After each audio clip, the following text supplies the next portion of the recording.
আজকে রেসিপিটা হচ্ছে ব্যাচেলার ভাইদের জন্য, বিশেষ করে তারা অনেক সময় অনেক কিছু মন চায় না বাইরে থেকে এসে রান্না টান্না করতে। এই রেসিপিটা তাদের জন্য পারফেক্ট। বিসমিল্লাহির রহমানির রহিম। আসসালামু আলাইকুম সুপ্রিয় দর্শক, আমার কুকিং চ্যানেল দীপ কিচেনে আপনাদের সবাইকে স্বাগত। আজকে আমি দেখাবো একটি ডালের রেসিপি, একটি ডাল রান্নার রেসিপি। সহজভাবে, সহজ পদ্ধতিতে আমি যেভাবে করি, মুগ, মসুরি, মাসকলাই 3 রকমের ডাল দিয়ে আমি রান্না করে এই ডালটা রান্না করে থাকি বাসায়। অনেক সুস্বাদু হয়। এখন আপনাদের কাছে নিয়ে এসেছি, আপনারাও বানিয়ে দেখবেন। চলুন তাহলে কথা না বাড়িয়ে রেসিপিটা শুরু করা যাক। ডালটা রান্না করার এখানে আমি মুগ ডাল আর মাসকলার ডাল, মুগ ডাল নিয়েছি আধা কাপ আর মাসকলার ডাল নিয়েছি 1/4 কাপ। এগুলো ভেজে ভালো করে ধুয়ে রেখেছি। আর এখন এখানে দিয়ে দিব মসুরির ডাল আরো 1/2 কাপ। এটা ডালটা, মসুরির ডালটা পরে দিলাম কেন, ওগুলো ওই ডালগুলো একটু ভিজতে বেশিক্ষণ সময় লাগবে, মসুর ডালটা কিন্তু ভিজানো লাগে না। এই জন্য এখন আমি এটা আরেকবার ধুয়ে নিব। ডালটা আমি ধুয়ে যে হাঁড়িতে রান্না করব সেই হাঁড়িতে নিয়ে নিয়েছি। এখন এখানে দিয়ে দিচ্ছি কিছু টমেটো, আর দিয়ে দিব কিছু পেঁয়াজ, আর দিয়ে দিব কিছু কাঁচামরিচ, আর দিয়ে দিব 1 চামচ হলুদ গুঁড়ো। এটা সামান্য দিবেন, বেশি দিলে কিন্তু আবার কালো হয়ে যায় অনেক সময়। এখন দিয়ে দিব স্বাদ মতো লবণ। আমি কিছুটা লবণ এখন দিলাম, দরকার হলে আবার দিব। এখন এখানে দিয়ে দিব একটু তেল। তেলটা দিয়ে সামান্য দিব, যেহেতু আবার বাগার দিতে হবে। তেলটা দিয়ে আমি এখন ভালো মতন মাখিয়ে পরিমাণ মতো পানি দিয়ে আমি সিদ্ধ করার জন্য ডালটা চুলায় বসিয়ে দিব। জাস্ট সিদ্ধ করার জন্য, সিদ্ধটা হতে যতটুকু পানি লাগে আমি এখানে দিয়ে দিচ্ছি প্রায় 1 কাপের মতো পানি। আর একটু দিয়ে দিই 1 কাপ, সিদ্ধ হতে যতক্ষণ লাগে আর কি, যতটুকু পানি লাগে। পানিটা দিয়ে তারপরে আমি এটা ডালটা বসিয়ে দিব চুলায় বসিয়ে দিয়েছি। চুলার জালটাও ধরিয়ে দিয়েছি। এখন আমি এখানে অল্প, একদম অল্প ছোট্ট একটা 1 টুকরা দারচিনি, আর একটা এলাচ, একটা লবঙ্গ, আর একটা তেজপাতা মাঝখান দিয়ে ছিঁড়ে দিয়ে দিলাম। এখন দিয়ে নেড়ে চেড়ে আমি ডালটা সিদ্ধ করে নেব। বলক আসলে ঢাকনা দিয়ে ঢেকে তারপর এটা সিদ্ধ করে নেব।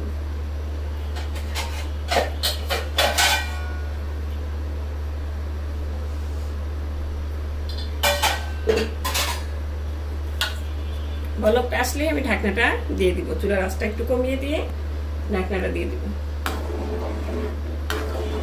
এইভাবে ডাল রান্না করে দেখবেন, ওদিন আর আপনার অন্য কিছু রান্না লাগবে না। খেতে এত সুস্বাদু হয়। একটু ঘন করে রান্না করলে খুবই সুস্বাদু হয়। ঘন ডালটা কিন্তু অনেকেই পছন্দ করে। আপনারা ইচ্ছা করলে এটা পাতলা করেও রান্না করতে পারেন, অসুবিধা নেই। এক একটার এক এক স্বাদ হবে। ঘনটার একরকম স্বাদ হবে, আর পাতলাটার আরেক রকম স্বাদ হবে।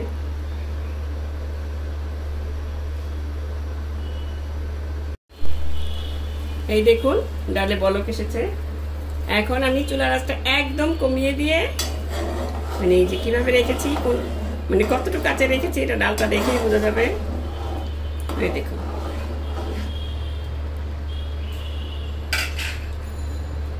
এখন এটা ঢেকে দিয়ে আমি সিদ্ধ করে নিচ্ছি। প্রায় যতক্ষণ লাগে আর কি, সেটা আমি পরে বলে দিব টাইমটা আপনাদের। আর টাইম এটা বলা লাগে না, এটা যার যার চুলার আঁচের মধ্যেও হতে পারে, যে টেরপেটের হতে পারে, আবার ডালের মধ্যেও টেরপেটের হতে পারে, একটু শক্ত হতে পারে ডাল অনেক সময়। সেই অনুযায়ী আপনারা সিদ্ধ করে নেবেন। এটার সময়টা এই জন্যই আমি বলতে পারতেছি না, বললাম না যে আমি যদি বলি 10 মিনিট 15 মিনিট লেগেছে আমার, আপনার হয়তো 15 মিনিটের বেশি লাগতে পারে, আবার কমও লাগতে পারে। এই জন্যই আমি এটা বলতেছি না। এটা সিদ্ধ হলেই আপনারা বুঝতে পারবেন যে সিদ্ধটা হয়েছে। ফিরে এলাম, প্রায় 20-22 মিনিটের মতন লেগেছে আমার। এখন দেখুন ডালটা কিন্তু সিদ্ধ হয়ে গিয়েছে। আমি দেখাই আপনাদের, এই যে এটা হচ্ছে মাসকলাই ডাল, মুগ ডালটা। এই যে এটাও সিদ্ধ হয়ে গিয়েছে, মানে হালকা একটুই থাকবে, ওটা থাকলে ডালটা খেতে ভালো লাগে। এই যে মাসকলাইটাও ভালো মতনই সিদ্ধ হয়ে গিয়েছে। ভিজিয়ে রাখাতে সিদ্ধটা হতে বেশিক্ষণ সময় লাগে না। এখন আমি এটাকে ভালো মতন ঘুটনি দিয়ে ঘুটে নিব। এটা ব্যাচেলার ভাইদের জন্য সবচেয়ে উপকারী একটা জিনিস, মানে ভালো ওনাদের ডাল থাকলে। আর এই ডালটা রান্না করলে অনেক সময় হয়তো কিছু রান্না করতে ইচ্ছে করে না, স্বাভাবিক, বাইরে থেকে কাজকর্ম করে এসে তারপর আবার রান্না করে খাওয়া, এই জন্য তো ওনাদের জন্য এই ডালটা মানে খুবই উপকারী একটা মানে রেসিপি হবে আমি মনে করি। এখন ভালো মতন ঢুকনা দিয়ে ঘুটে তারপর আমি পরিমাণ মতো এখানে পানি দিয়ে দিব, কারণ ডালটা অনেক ঘন। এখানে আর একটু পানি দিয়ে দিব। ওই যে বললাম যে আপনারা যে যেমন খেতে চান, পাতলা খেতে চাইলে পাতলা রাখবেন, পানিটা বেশি দিবেন। আর ঘন খেতে চাইলে মানে ঘন যদি খেতে চান তাহলে ঘন রাখবেন, পানি কম দিবেন। এটা একবারে পানি দিয়ে রান্না করা যায়, কিন্তু এইভাবে যদি আপনি একটু ঘুটে নেন অল্প পানি দিয়ে সিদ্ধ করে, সেটা কিন্তু ডালটা খুব সুন্দরভাবে ঘুটা হয়ে যায়, মানে খুব সুন্দরভাবে হয়ে যায় আর কি। আর পানি বেশি রাখলে ঘোটাটা অতভাবে ভালো মতন হয় না স্মুথভাবে। এই তো এখন আমি এখানে দিয়ে দিব প্রায়, আমি পানি একটু বেশি করে রেখেছি গরম করে, এখন যতটুকু লাগে অতটুকু দিব। আমি এই পরিমাণে দিব, প্রায় 1 কাপের মতন মনে পানি লাগলো আমার, মানে আন্দাজে বলছি আমি। এর চেয়ে আর পাতলা করব না। এখন এটাকে আরো কিছুক্ষণ রান্না করে নিব। তার আগে আমি এখানে দিয়ে দিব অল্প একটু, প্রায় 1/2 চা চামচের মতন জিরার গুঁড়া, যেহেতু এটা মুগ ডাল।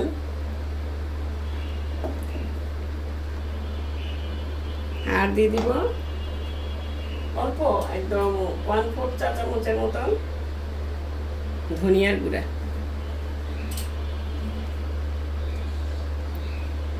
আর এখানে কিন্তু মরিচের গুঁড়াটা দিবেন না, তাহলে কিন্তু আপনার ডালের কালারটা খুবই বাজে হয়ে যাবে,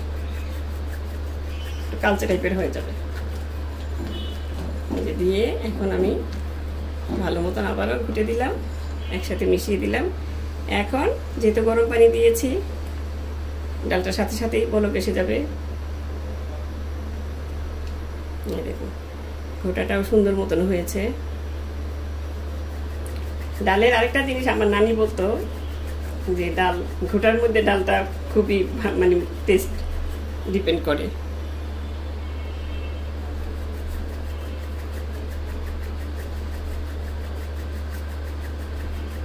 নানি তার ডিপেন্ড করে বলতো না, নানি বলতো যে ডালের ঘোটার মধ্যেই সব মজা।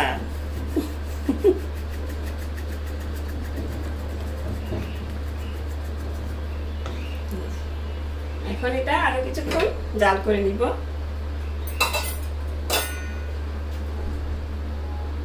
জাল করে তারপর এটা বাগার দিয়ে দিতে হবে। এখন আর ঢেকে দেওয়া লাগবে না, এমনিতেই হয়ে যাবে। এখন এ পর্যায়ে আপনি লবণটা দেখে নিতে পারেন যে লবণ ঠিক আছে কিনা, আমি দেখে নিচ্ছি।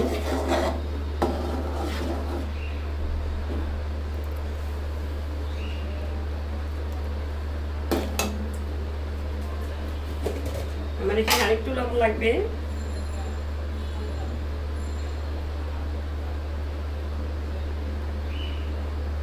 যতটুকু লেগেছে আমার স্বাদ অনুযায়ী আমি দিয়ে দিলাম, আপনারাও আপনাদের লবণটা স্বাদ অনুযায়ী দিয়ে দিবেন। কথাই আছে যে সবকিছু পারফেক্ট না হলে কিন্তু রান্নাটা পারফেক্ট হয় না, আর লবণটা পারফেক্ট না হলে তো মানে কি বলবো, ওটা অনেক সময় রান্নাটা একদম বাজে হয়ে যায়। একটু যদি লবণটা বেটার হয়, বেশি হলেও খারাপ হয়ে যায়, কম হলেও ভালো লাগে না। এই জন্য লবণটা আস্তে আস্তে দিয়ে, দরকার হয় আপনি 2-3 বারে দিবেন, অসুবিধা নেই। দিয়ে তারপরে ডালটা মানে তরকারি, যে কোনো তরকারি রান্না করবেন, ডাল, মাছ, মাংস যাই হয় রান্না করতে পারবেন। ফিরে আসছি আর কিছুক্ষণ পর, তারপরে আমি এটা বাগার দিয়ে নেব। দেখুন ডালটা হয়ে গিয়েছে। আমি এর চেয়ে বেশি আর ঘন করব না, এটা কিন্তু ঠান্ডা হলে আরেকটু ঘন হয়ে যাবে। এখন আমি ডালটা নামিয়ে নিচ্ছি। নামিয়ে একটা কড়াই বসিয়ে বাগার দিব। এখন এখানে দিয়ে দিচ্ছি 2 টেবিল চামচের মতন তেল। বেশি তেল দিবেন না, ডালে কিন্তু বেশি তেল লাগে না। এখন আমি তেলটা একটু গরম হতে দিব। গরম হলে এর মধ্যে পেঁয়াজটা দিয়ে দিব।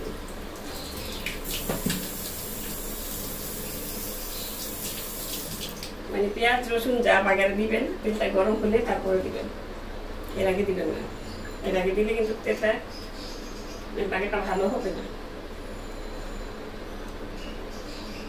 এখানে দিয়ে দিব 4টা শুকনো মরিচ। এই দেখুন মরিচগুলির বোটা কিন্তু আমি কিছুটা রেখে দিয়েছি, কারণ বোটা যদি পুরোটা দিয়ে দেন তাহলে কিন্তু আপনার কি হবে, ঝালটা বেরিয়ে যাবে। এই জন্য বোটাটা আগে দিবেন না। এখন দিয়ে দিব এখানে পেঁয়াজ।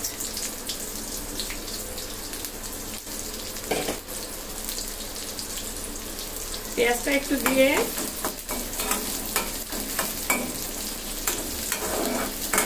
একটু নাড়াচাড়া করে তারপরে এখানে দিয়ে দিচ্ছি এখানে ইন্ডিয়ান রসুন 2-3 কোয়া আমি করে রেখেছি, প্রায় 1 টেবিল চামচের মতন হবে। এখানে এটাও দিয়ে দিলাম। এই বাগারটার সময় একটু পেঁয়াজ রসুনটা বেশি করে দিবেন, ভালো লাগে, গ্রামটা খুবই সুন্দর আসে। এখন এটা ভালো মতন লাল লাল করে ভেজে নেব। এই দেখুন বাগারটা প্রায় হয়ে এসেছে, একদম লালচে করে ভেজে নেবেন। আমি কিন্তু মরিচগুলো মাঝখানে রেখে দিচ্ছি, দেখুন, যাতে বেশি কালো না হয়ে যায়। অনেকে একদম কালো কুচকুচে করে মরিচটা ভেজে নেয়, ওটা কিন্তু একটা মানে কি বলে, ভিতরে একদম কালো হয়ে যায়, তিতো লাগে। আর এইভাবে যদি মরিচটা একটু গোল্ডেন মানে লাল করে ভেজে নেন আপনারা, মরিচের যা একটা সুন্দর ঘ্রাণ আসে, এটা হাতের মধ্যে নিয়ে যখন মানে চটকে খাবেন তখনও ভালো লাগবে এটা খেতে। আর পুড়ে গেলে ভিতরের পোড়াটা বিচিটা হয়ে যায়, খারাপ লাগে। এখন আমি এখানে দিয়ে দিব জিরা, 1 চামচ জিরা। এই জিরাটা অনেকেই আগে দিয়ে দেয়, এটা কিন্তু পেঁয়াজটা হতে হতে জিরাটা কিন্তু অনেক পুড়ে যায়। এই যে জিরাটা এখন মাঝখানে দিয়ে দিলাম। এখন এই গরমে কিন্তু জিরাটা হয়ে যাবে।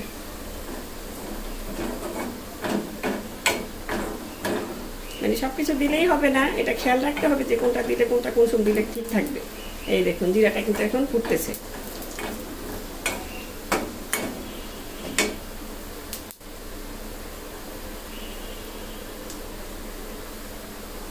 বাগারটাও হয়ে গিয়েছে। এখন আমি নামিয়ে ডালটা আবার বসিয়ে দিলাম।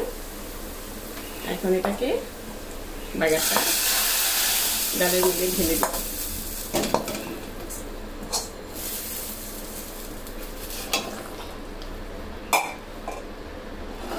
ঢেলে দিয়ে বাস, আর এখন আর কিছুক্ষণ রান্না করতে হবে না, জাস্ট 1 মিনিটের মতন রাখবেন। এখন দিয়ে দিচ্ছি আরো কিছু কাঁচামরিচ, আর দিয়ে দিব এখানে এখন লাস্ট ফিনিশিং হচ্ছে ধনেপাতা। এই যে ধনেপাতা নিয়েছি, এটা আমার মা বলতো সবসময় যে ধনেপাতাটা কেটে রাখবা না, কেটে রাখলে আগে কেটে রেখে দিলে ধনেপাতার ফ্লেভারটা চলে যায়। এই জন্য এখন হাত দিয়ে ছিঁড়ে ছিঁড়ে দিচ্ছি, তাহলে আর ফ্লেভার কোথাও চলে যাবে না, সম্পূর্ণটাই ডালের মধ্যে থেকে যাবে। মানে আমার মার কথা বললাম যে চলে যায় বলছে। এখন আমি চুলাটা অফ করে দিয়েছি। এই দেখুন ডালের কালার, ডালের মানে কি বলবো, এটা তার আপনারা এখন পাবেন না। ঘ্রাণটা যা সুন্দর এসেছে, খেতে যে অপূর্ব হয়, এটা তৈরি করে খেলেই একবার বুঝতে পারবেন। খেয়ে রান্না করে খেয়ে কমেন্ট করে জানাবেন যে কেমন লাগছে আপনাদের, মানে কেমন লেগেছে।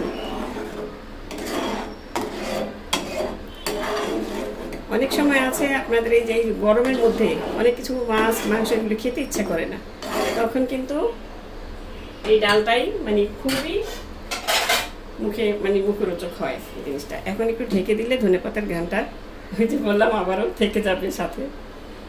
এখন আমি নামিয়ে পরিবেশন করে আপনাদের দেখাচ্ছি। আমি বাটিতে ঢেলে নিয়েছি, দেখুন দেখতে কতটা লোভনীয় হয়েছে, খেতেও মানে লোভনীয় তো হয়েছে, দেখতে খেতে অনেক সুস্বাদু হয়। একবার বাসায় বানিয়ে খেয়ে দেখবেন, আশা করি আপনাদেরও ভালো লাগবে। তো দর্শক, আমার এই সহজ রেসিপিটি যদি ভালো লাগে প্লিজ আমার চ্যানেলটি সাবস্ক্রাইব করে চ্যানেলটির পাশেই থাকবেন। সুস্থ থাকবেন, ভালো থাকবেন। আজ এ পর্যন্তই, আবার দেখা হবে অন্য কোনো রেসিপি নিয়ে আপনাদের সাথে। সে পর্যন্ত ভালো থাকবেন। আল্লাহ হাফেজ।